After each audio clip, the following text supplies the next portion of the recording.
세상에 진리라고 알려진 것이 있어요. 아리스토텔레스가 이야기했던 물리학 법칙 중에 진리라고 이야기했던 세 가지의 진리가 있어요. 첫째는 뭐냐면 물체의 기본적인 상태는 정지한 상태이므로 모든 움직이는 물체는 결국 정지된다. 그러니까 공을 한번 발로 뻥 치면 공이 영원히 굴러가는 게 아니라는 거예요. 가다가 어느 순간 멈춘다는 거예요. 모든 것은 가다가 멈추게 되어 있다는 거예요. 두 번째는 물체는 낮은 곳으로 이동한다는 거예요. 높은 곳에서 돌을 던지면 돌이 떼굴떼굴 굴러서 낮은 곳으로 가서 더 이상 내려갈 수 없을 때 멈춘다는 거예요. 세 번째는요, 위에서 물건을 던지면 무거운 거 가벼운 걸 던지면 뭐가 먼저 떨어져요? 무거운 거가 먼저 떨어진다. 가벼운 거는 좀 나중에 떨어진다 라고 이야기를 했어요. 그렇죠. 당연하다고 생각했던 이 물리학의 법칙이 그런데요, 그렇지 않다는 거예요. 17세기 갈릴레오가, 18세기 뉴턴이, 그리고 20세기의 아인슈타인에 의해서 지금 제가 얘기했던 세 가지가 진리가 아니라고, 오류가 있다고 하는 것이 과학적으로 밝혀졌습니다. 우리는 다 이해하기 어렵지만 아인슈타인의 상대성 이론, 설명해도 뭔 말인지 잘 모르는데 하여튼 거기에 의하면 그렇지 않다는, 물체가 무게가 달라도 똑같이 떨어진다는 것이고 모든 것이 낮은 곳으로 흐르는 것은 아니라는 거예요. 과학적인 진리로 밝혀졌다는 거예요. 우리가 그냥 막연하게 뭐 그렇지 그냥 상식으로 당연하고 생각했었던 그것이 어쩌면 당연하지 않을 수 있다는 것입니다. 그래서 우리 인생을 살아가면서 그런 것이 뭐가 있을까? 사실 돌이 먼저 떨어지던 나중에 떨어지던 뭐 우리랑 관계 없잖아요. 그렇죠? 그게 진리가 과학자들이 밝히던 안 밝히던 우리가 살아가는 데는 그 이야기는 아무 관계가 없어요. 그런데 우리의 일상과 우리의 삶과 아주 밀접하게, 아주 중요하게 관련이 있는 진리가 있다는 거예요. 이것을 우리가 어떻게 인식하느냐에 따라서 우리의 삶이 완전히 달라질 수 있는 아주 중요한 비밀이 있다는 거예요. 당연하다고 생각하는 것이 당연하지 않았을 때 우리의 삶에 엄청난 영향을 미칠 수 있는 것이 있다는 거예요. 제가 오늘 그것을 말씀드리려고 그래요. 그래서 제목을 제가 인생의 세 가지 비밀이라고 이야기했어요. 왜 제가 비밀이라고 했느냐? 비밀이라고 하는 것은요, 야 이거 비밀인데 하고 이야기하면 놀라운 사실이잖아요. 어머 그래? 그거를 믿는 사람은 와 깜짝 놀래고 와 가슴 떨리는 그런 이야기를 들을 수 있지만 말도 안 돼, 거짓말하지 마, 그런 일이 어디 있어. 안 믿는 사람에게는 아무것도 아니에요. 제가 지금 진리라고 이야기하고 싶은 이 이야기가 어떤 사람에겐 어머 진짜 그래? 야 큰일 났네, 우와 이게 사실이라면 하고 가슴 떨리는 엄청난 일일 수 있지만, 그것을 믿지 않는 어떤 사람에게는 에이 말도 안 돼, 그런 일이 어디 있어 라고 생각할지도 모르겠어요. 그 선택은 여러분에게 달려 있습니다. 자, 그럼 그게 뭘까? 한번 이야기해 보겠습니다. 첫 번째, 우리 인생의 비밀이 무엇이냐? 그것은 바로 나는 누구인가, 나는 어디에서부터 왔는가 하는 것이에요. 다른 말로 하면 이것을 제가 출생의 비밀이라고 한번 이름을 붙여봤어요. 이것은 단순히 내 부모가 누구냐가 말하는 것이 아니에요. 우리 아버지가 누구고 우리 어머니가 누구냐, 이것을 얘기하려고 하는 것이 아니에요. 여러분, 우리가 이 세상에 태어나게 됐는데 우리가 어디에서부터 왔느냐는 거예요. 우리의 생명이 어떻게 시작되었느냐 하는 거예요. 이것을 철학적으로 두 가지로 이야기할 수 있어요. 하나는 우연히 시작됐다. 우리의 인생이라고 하는 것이 우연히 그냥 태어나게 되었다는 거예요. 어떤 철학자가 이야기했죠. 인생은 던져진 존재다. 그냥 세상은 우리에게 던져진 존재다 라고 이야기했어요. 어떻게 하다 보니까 살았네, 어떻게 하다 보니까 먹고 살아야 되니까, 공부해야 되니까, 학교 가고 돈 벌어야 되니까 직장 다니고, 결혼했으니까 집장만 해야 되고, 열심히 그냥 살다가 보니까 병들어서 죽는 거네. 우리 인생이 그냥 어디서부터 왔는지도 모르고 그냥 왔다가 살아나야 하니까 살다가 그냥 어느덧 그냥 나이 들어서 죽는 것. 정말 그럴까요? 얼마나 허무할까요? 그런데 또 하나, 우리 출생의 비밀은 뭐냐면 우리는 우연히 그냥 만들어진 존재가 아니라는 거예요.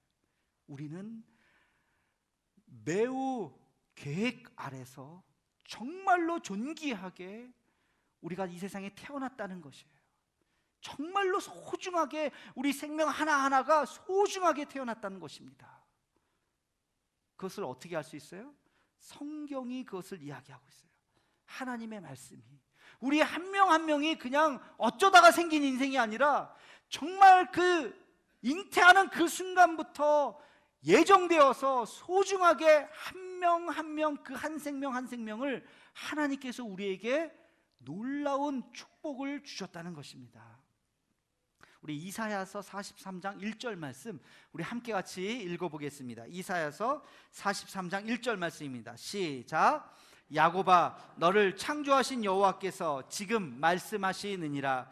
이스라엘아, 너를 지으신 이가 말씀하시느니라. 너는 두려워하지 말라. 내가 너를 구속하였고 내가 너를 지명하여 불렀나니 너는 내 것이라. 아멘. 너를 지으신 이가 말씀하셨다. 그 다음 장 44장 1절과 2절에 가보면 또 이런 말씀이 있습니다. 다시 한번 읽어보겠습니다. 시작. 나의 종 야곱, 내가 택한 이스라엘아, 이제 들으라. 너를 만들고 너를 모태에서부터 지어낸 너를 도와줄 여호와가 이같이 말하노라. 나의 종 야곱, 내가 택한 여순우나 두려워하지 말라. 아멘. 야곱아, 그렇게 이야기하죠. 이 야곱은 하나님을 아는 사람, 하나님을 인정하는 사람, 하나님이 나의 창조주 되심을 고백하는 사람들을 통칭해서 야곱이라고 이야기해요. 야곱에게 뭐라고 이야기합니까? 너를 만들고 너를 모태에서부터 지어낸 나 여호와, 너를 도와줄 그 이가 말하노라. 모태에서부터 잉태하는 그 순간부터 우리를 지으신 사람이 있다는 거예요. 그분이 하나님이라는 것입니다. 성경은 그렇게 우리에게 이야기해요. 그리고 그 하나님을 뭐라고 부르라고 하느냐? 우리가 하나님을 향해서 아버지라고 불러라, 그렇게 이야기하고 있습니다. 갈라디아서 4장 6절 우리 다시 한번 읽어보겠습니다. 시작. 너희가 아들인 고로 하나님이 그 아들의 영을 우리 마음 가운데 보내사 아바 아버지라 부르게 하셨느니라. 아멘. 그 창조주 하나님을 인정하는 사람에게 하나님께서 나를 아버지라고 불러라.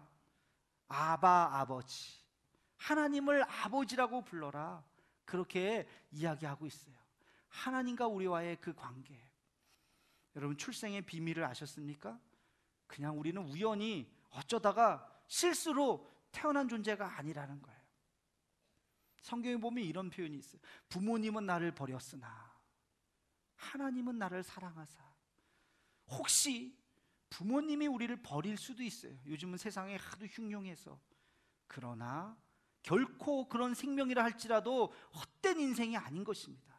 하나님께서 사랑하는 인생이고, 하나님께서 택정한 인생이고, 하나님께서 존귀하다고 여기시는 한 명 한 명, 여기 있는 저와 여러분의 인생인 줄로 믿습니다. 우리가 그것을 깨달아야 돼요. 우리의 생명이 얼마나 소중한 것인지. 그냥 우연히 만들어진 존재는 없습니다. 이게 출생의 비밀이라는 거예요. 여러분, 이것을 믿으시기를 주의 이름으로 축원합니다. 첫 번째 비밀을 여러분 깨달았으면 좋겠고요. 두 번째 비밀을 이야기해 볼까요? 인생의 두 번째 비밀, 우리는 어디로 가는가? 어디로 가는가? 다른 말로 하면 천국의 비밀이에요. 천국의 비밀. 우리 어디로 간다고 생각하세요? 죽음은 끝이지. 많은 사람들이 그렇게 생각해요. 죽음은 끝이지. 가봤어? 안 가봤잖아. 안 가봐놓으면서 말을 하지를 말아야지. 그렇게 우리가 이야기를 해요. 본 것만 믿어요. 그렇죠? 눈에 보이는 것만 믿어요. 근데 눈에 보이는 것이 전부일까요? 눈에 보이는 것이 전체일까요? 보이지 않는 세계가 있습니다. 우리가 의식하지 않는 이성 너머의 세계가 있어요. 계시의 세계가 존재하는 것이에요. 에이, 그거 어떻게 알아요? 한 가지 예를 들어볼까요? 어저께 밤에 여러분 주무셨죠? 주무셨는데 꿈을 꾸신 분 손 들어보세요. 무슨 꿈이든지 하여튼 꿈 꾸신 분 몇 명 없어요? 자다 보면 꿈꾸죠. 예. 그 원하는 꿈이에요? 원치 않는 꿈이에요? 원치 않는 꿈이에요. 그렇죠? 예, 어떤 꿈은 물론 기분 좋은 꿈도 있지만 어떤 꿈은 악몽 이런 거 있잖아요. 내가 원하는 꿈, 오늘은 내가 누구를 만나고 싶다. 그리고 꿈꾼다고 잠잔다고 그런 꿈이 꿔지나요? 아니에요. 그렇죠? 내 의지와 관계없이 그런 세계가 있어요. 그걸 뭐라 그래요? 무의식의 세계라고 그래요. 꿈의 세계. 인간의 이성이 지배할 수 없는 세계, 없는 것 같은데 존재하는 그런 세계, 무의식의 세계라고 하는 것이 우리에게 있습니다. 프로이드가 그 무의식이라고 하는 것을 말하기 전까지는 그게 뭔지도 몰랐어요. 그런 세계가 있다고 하는 것, 인간의 이성 너머에 또 다른 무엇인가의 세계가 있다고 하는 것을 우리는 알 수가 있어요. 여러분, 헬라 사람들은요, 인간을 이야기할 때 하나로 보지 않았어요. 인간을 이야기하는 세 개의 헬라어 단어가 있었어요. 첫 번째는요, 사르크스라고 하는 단어가 있어요. 그게 뭐냐? 몸이에요. 몸. 우리 인간은 뭘로 돼 있어요? 몸으로 돼 있잖아요. 그렇죠? 몸, 외모. 근데 인간을 얘기할 때 사르크스만 있는 게 아니에요. 또 한 가지가 있어요. 그게 뭐냐면 푸시케가 있어요. 푸시케. 이게 뭐냐면 정신이에요. 정신. 마인드 또는 하트라고 얘기하는. 우리가 마음과 마음을 함께 교감하죠. 생각하죠. 판단하죠. 이런 것들이 정신의 세계가 있는 거예요. 이거는 인간만이 갖고 있어요. 똑똑한 짐승들 정신이 있는 것 같아요? 아니에요. 저도 강아지를 키웁니다만 강아지가 얼마나 똑똑한지 몰라요. 제가 저리 가, 이 똑같은 말도 진짜 귀찮아서 저리 가 그러면 강아지가 가요. 그냥. 근데 제가 일부러 저리 가 그러면 알아요. 안 가요. 줄 때까지, 먹을 거 줄 때까지 거기서 꽉 기다려요. 희한해요. 이렇게 마음을 알아요. 그래도 그게 생각하는 거야. 요 주인님이 이때는 이렇게 얘기하는구나 생각해서 있는 거예요? 강아지가? 아니, 본능이에요. 본능. 동물적인 본능이에요. 그냥. 1000년 전 강아지나 500년 전 강아지나 앞으로 500년 후 강아지는 똑같아요. 그냥 그 모양으로 그렇게 살아가는 거예요. 자기의 본능으로 그냥 그렇게 살아가는 거예요. 사람은 그렇지 않죠. 생각을 하죠. 말을 하죠. 언어를 하죠. 마음을 나누죠. 정신세계라고 하는 것이 있어요. 인간에게는 육체만 있는 것이 아니라 정신의 세계가 있어요. 푸시케입니다. 근데요, 또 하나가 있어요. 또 하나, 마지막 세 번째는 푸뉴마라고 이야기해요. 그걸 영이라고 얘기해요. 인간에게는 그런 정신만 있는 것이 아니라 정신을 넘어서는 영적인 세계가 있다고 이야기해요. 바로 성경이 그것을 이야기합니다. 하나님의 영으로 인간을 창조하셨다고, 육체를 만드시고 그 코에 생기를 부어 인간을 만드셨다고 이야기합니다. 하나님의 영, 그래서 인간만이 하나님을 알 수 있어요. 그게 인간인 것이에요. 왜? 우리에겐 영이 있기 때문에. 영적인 존재이고 우리는 영을 깨달을 수 있는 영적인 것이 인간이기 때문에 하나님을 인식할 수가 있는 것입니다. 눈에 보이지 않는 세계예요. 그것은 내 눈 너머에 있는 세계인 것입니다.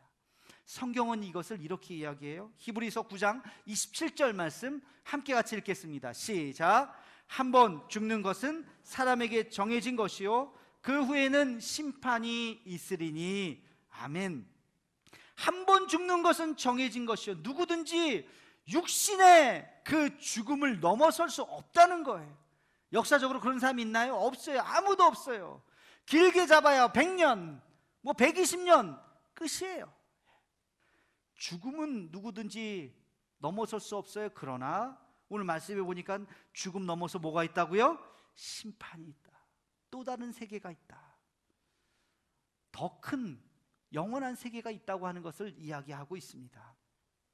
데살로니가 전서 4장 16절 이하에도 보면 죽은 자들이 먼저 일어난다, 그런 표현이 있어요. 무덤 속에서 죽었던 자들이 다시 일어나는 때가 있다고 성경은 이야기하고 있습니다. 고린도전서 15장 16절 이하에 보면 이 말씀을 우리 같이 좀 읽었으면 좋겠습니다. 고린도전서 15장 16절부터 19절까지 시작. 다시 살아나는 일이 없으면 그리스도도 다시 살아나신 일이 없었을 터이요, 그리스도께서 다시 살아나신 일이 없으면 너희의 믿음도 헛되고 너희가 여전히 죄 가운데 있을 것이요 또한 그리스도 안에서 잠자는 자도 망하였으리니 만일 그리스도 안에서 우리가 바라는 것이 다만 이 세상의 삶뿐이면 모든 사람 가운데 우리가 더욱 불쌍한 자이리라. 아멘. 죽음 너머의 그 삶을 위해서 정말 위해서 살았는데 죽음 너머의 삶이 없네. 그러면 나처럼 불쌍한 사람이 어디 있는가? 사도 바울이 했던 말이에요. 세상의 부귀영화 다 버리고 영원한 삶을 위해서, 그 복음을 전파하기 위해서 자기의 한 생명을 다 던졌던 이 바울의 고백. 여기가 끝이라면 나처럼 불쌍한 사람이 없다. 그러나 여기가 끝이 아니기 때문에 나는 복된 사람이다. 바울이 지금 역설적으로 그것을 이야기하고 있는 것입니다. 부활이 없다면 2000년의 역사 속에서 예수님을 만났던 사람, 이 땅의 부귀영화를 버리고 영원한 천국을 위해서 살았던 수많은 사람들의 그 삶이 어떻게 그 삶을 설명하겠습니까? 그들은 그것을 확신했습니다. 영원한 삶을 위해서 살았습니다. 그리고 그 삶은 우리를 변화시켰던 것입니다. 그 삶이 없다고요? 그 삶이 보이지 않는다고요? 그렇지 않습니다. 보이는 세계만이 끝이 아니에요. 그 너머에 영원한 삶, 하나님의 나라가 있는 줄로 믿습니다. 선택은 여러분의 몫이에요. 그러나 하나님의 말씀 성경에는 곳곳에 우리에게 영원한 삶이 있음을 이야기하고 있습니다. 하나님 앞에 나오시기를 주의 이름으로 축원합니다. 이 성경을 믿으시기를 주의 이름으로 축원합니다. 이 말씀 가운데 하나님께서 우리에게 주시는 은혜가 있기를 주의 이름으로 축원합니다. 마지막 세 번째 인생의 비밀, 세 번째는, 자, 과연 그렇다면 하늘나라에 그러면 어떻게 갈 수 있는가? 구원이라고 하는 것이 우리에게 어떻게 주어지는가? 진짜 하나님 나라가 있다면 그러면 하나님 나라에 어떻게 가지? 하는 이 구원의 비밀이에요. 어떻게 하면 구원의 비밀을 우리가 알 수 있는가? 결론은요, 생각보다 너무 싱거워요. 근데 먼저 여러분, 구원이 무엇인가를 정확하게 이해할 필요가 있어요. 구원이 뭔가? 죽어서 천국 가는 거죠. 맞아요. 근데 그거는 반쪽짜리밖에 안 돼요. 그 틀리지 않습니다. 죽어서 하늘나라 가는 것이 구원이에요. 그러나 그것은 절반밖에 설명하지 않은 거예요. 나머지 절반, 그 구원이라고 하는 것이 무엇이냐? 우리가 이 땅에 살면서 주와 함께 같이 행복하고 기쁘고 감사하고 풍성한 삶을 누리면서 사는 것이 구원인 줄로 믿습니다. 이 구원을 우리가 어떻게 얻을 수 있을까? 의외로 답변은 너무 간단합니다. 우리 함께 같이 로마서 10장 9절에서 10절 말씀을 함께 같이 읽겠습니다. 로마서 10장 9절에서 10절입니다. 시작. 만일 내 입으로 예수를 주로 시인하며 또 하나님께서 그를 죽은 자 가운데서 살리신 것을 내 마음에 믿으면 구원을 받으리라. 사람이 마음으로 믿어 의에 이르고 입으로 시인하여 구원에 이르느니라. 아멘. 내 입으로 예수를 누구라고 시인하라고요? 주라고, 주님이라고. 나의 주님이시요, 나의 구원자이시요. 주님, 나는 구원받을 수 없는 죄인입니다. 나는 아무것도 아닙니다. 나는 죽을 수밖에 없는 죄인입니다. 그런데 예수님께서 나를 위해서 십자가의 죽으심으로 나를 살려주셨습니다. 내 죄를 사해 주셨습니다. 그 주님을 내가 믿습니다. 그 하나님을 내가 믿습니다 라고 우리가 고백을 하기만 하면 지금 이 순간도 우리의 신분이 바뀌는 것이에요. 하나님의 자녀로 바뀌는 것이에요. 너무 쉽죠? 너무 쉬워요. 근데 한 가지, 진심으로 그냥 하는 것이 아니라, 주문 외우듯이 하는 것이 아니라 진심으로 주님은 나의 구원자가 되십니다. 나는 죄인입니다. 내 죄를 사하여 주옵소서. 진정으로 하나님 앞에 고백하기만 하면 그 순간 우리의 신분이 바뀌고 그 순간 하나님의 구원이 여러분에게 임하는 줄로 믿습니다. 오늘 우리가 읽은 본문, 우리 요한복음 3장 16절 17절 말씀 한번 같이 읽어보겠습니다. 시작.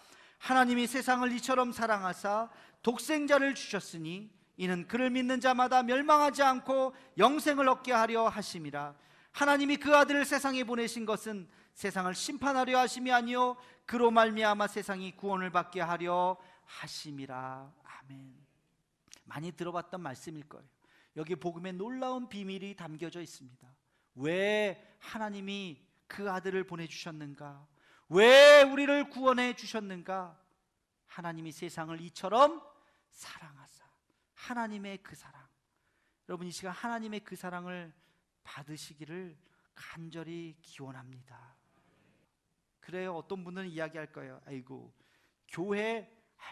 요즘 교회 누가 다니나요? 교회가 뭘 잘하는 일이 있어야지. 신문, 언론, 뉴스에 교회 잘못하는 거 투성이잖아요. 그래요. 맞아요. 죄송해요. 제가 사과드려요. 목사들이 잘못했어요. 사꾼 목사도 있고요. 장로님들이 잘못했어요. 여러분 주변에 여러분에게 괴롭힘을 줬던, 사기를 쳤던 어떤 성도들이 있습니까? 교회 다니는 어떤 권사, 집사들이 있습니까? 제가 대신해서 사과드려요. 그런 사람들 있어요. 어쩌면 여러분들이 저에게도 실망할지도 몰라요. 목사라는 자가 왜 저래? 왜 저렇게 말을 해? 왜 저렇게 행동을 해? 저에 대해서 실망할지도 몰라요. 그러나 사람에게는 실망할 수 있을지 몰라도 여러분, 우리가 사람 보고 믿는 것이 아니라 그 안에 담겨져 있는 예수 그리스도에게 다시 한번 집중하기를 간절히 호소드립니다. 여러분이 갖고 싶은 어떤 물건이 있다고 칩시다. 비싼 물건을 내가 정말 돈 모아서 이제 인터넷 쇼핑에 선물을 다 구매를 했어요. 그것이 택배로 딱 배달되어 왔어요. 근데 택배를 딱 받았는데 포장이 막 다 뜯기고, 택배하는 사람들이 정신없이 하는 바람에 막 물 묻어 있고, 뭐 거기에 포장지가 너덜너덜해지고, 그거를 딱 보고 이게 뭐야? 포장지가 이게 뭐야? 그러면서 집어 던지는 사람 있어요? 집어 던질 거예요? 네. 그런 사람 없죠? 기분은 좀 나쁠 수 있어요. 그죠? 포장지 왜 이렇게 다 뜯겼냐? 왜 찢겼냐? 기분은 나쁠지 몰라지만 포장지가 중요한 게 아니잖아요. 그 안에 뭐가 중요한 거예요? 물건이 중요한 거잖아요. 그렇죠? 교회는 포장지예요. 교회가 잘했던 시절도 있었어요. 교회가 잘 못했던 시절도 또 있어요. 그러나 이것은 포장지예요. 이것은 중요하지 않아요. 그 안에 십자가에 달리신 예수 그리스도가 진정한 보물인 줄로 믿습니다. 여러분, 그것을 발견하셔야 돼요. 왜 예수 그리스도인지를 발견하셔야 돼요. 그 보물 앞에 여러분, 그것을 가지셔야 돼요. 그분을 영접하셔야 돼요. 그리고 이 껍데기 실망할 수도 있고요, 아무것도 아닐 수도 있어요. 그것을 받아들이시기 바랍니다. 깨어진 거울 앞에 서서 내 몸이 이렇게 갈라졌냐 이렇게 생각하는 사람 없을 거예요. 그렇죠? 어리석은 사람이죠. 아무리 거울이 깨졌어도, 내 모습이 이상하게 비춰져도 내 몸은 그대로예요. 거울이 깨진 거죠. 진리라고 하는 것이 마치, 교회라고 하는 것이 마치 그럴 수 있어요. 깨어질 수 있어요. 흉측해 보일 수도 있어요. 비난당할 수도 있어요. 그러나 교회 안에 예수 그리스도, 우리를 위해서 십자가에 달려주신 그 주님은 변하지 않는 진리인 줄로 믿습니다. 그 주님을 여러분에게 오늘 소개하고자 이러한 시간을 마련했습니다. 밥 한 끼 드시는 것도 중요하지만, 선물 별것 아닌데요, 그 선물 하나 가져가는 것도 중요하지만 사실 그거는 별거 아무것도 아니에요. 오늘 이 말씀을 통해서 나는 누구인가? 나는 어디로 가는 것인가? 영원한 삶이란 무엇인가? 나는 어떻게 구원을 받을 수 있을까? 우리 인생에 숨겨져 있던, 그냥 외면하고 있었던 그 진리를, 그 질문 앞에 다시 한번 설 수 있는 우리 모두가 되기를 간절히 축원합니다.